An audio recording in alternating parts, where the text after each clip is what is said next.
very warm welcome back to your feel-good breakfast show Expresso on SABC3. Now, on the 6th of April, a historical decree that recognises the 5 royal houses of the San and Khoisan peoples was signed by the respective kings and queens in a move that proves to be a first in the unification of these groups. Now, the contents of this decree are being released for the very first time today on Expresso, and we are so honoured to be joined by dignitaries representing 4 of these houses. So on the panel this morning is Prince Aubrey Hector and Liffey Liza of the Khoisan Kingdom, representing King Dirk Louis, Peter Gal of the Nama Royal House, representing King Cornelis Links. We've also got Princess Chantal Revel of the Cats Korana Royal House, representing King Cats. And of course, also joining us is Prince Jacobus Titus of the Western Cape Bushmen Sun House, representing Queen Katrina in her absence. And we round off with Gregory Creer, President of the African Christian Union, the organisation that is facilitating the publication and the distribution of this decree. A hearty and warm welcome to all of you to our Feel Good Breakfast Show. Thank you for joining us. Thank you so much. So I think the first question we're going to ask both Gregory and Prince Aubrey Hector to share this one. Up until the signing of this very historic decree, what was the status of the authority that was given to the Khoisan royal houses?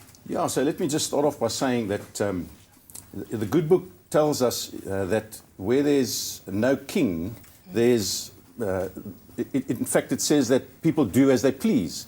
So if you look at the seas today, they're quite rough. And if you go to our communities, there's a lot of turmoil and rapes and murders of our children and our women. So it's quite a bad scenario out there at the moment. But where the kings are not honoured, that's what it says will happen. Mm-hmm. So what we're doing through this is we're trying to bring realignment back to the kings, to bring order and structure. So it's like a home. If you have an absent father, there's no order in the home, and the home is messed up. So through this opportunity, we're finding now, so, you know, we spend a lot of time worrying about the rhinos because they're an endangered species, and cycads and all of these things, but the very core people, our original foundation people, somehow we've let it slip. So this is really saying we're taking back our understanding of who we are. You know, if you're saying your roof is blowing off, the reason for that could be because your foundation is not good. So we're going back to the foundations, and the kings and queens are coming together in a spirit of unity and saying, this is who we are. As fathers of our people, we want to rise up again and take responsibility for where we are. And that's really the understanding of where we are now. And so let me hand over to Prince Aubrey, who can answer that in a more specific way. Yeah. Absolutely. Yeah, certainly correct in a spiritual way. Thanks, Leader Gregory. The statutory position of the kings as the royal houses and the queen before the signing of the decree is a scenario where they've been dethroned by colonial powers, they've been divided, and they've been ruled. And that is the status of the royal houses up to now. And we hope that the decree that has been signed in unity by all the royalties should make a significant change in the lives of the normal South African Khoi and San people, because it is the very colonial decrees that caused the divisions and the dethroning and the ruling. So this decree is now revoking that, and ultimately our people will now be ruled by their own kings and actually in alignment with the Spirit of God, being the King of Kings. Mm-hmm.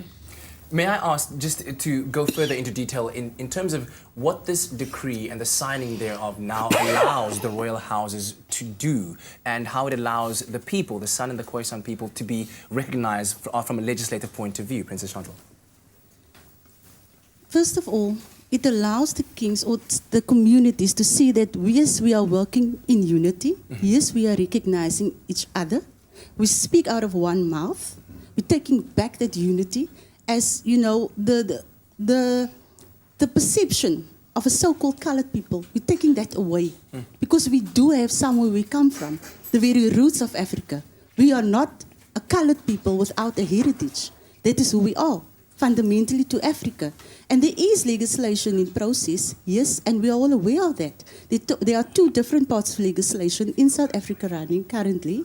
And the one is that we saying with the decree that we're reclaiming that position with the rest of the Africa traditional leadership, and then there's one that includes the whole of the nation. We're not cutting out anyone who's saying, you're not indigenous, you're not part of this. So there's two processes that's running currently with government.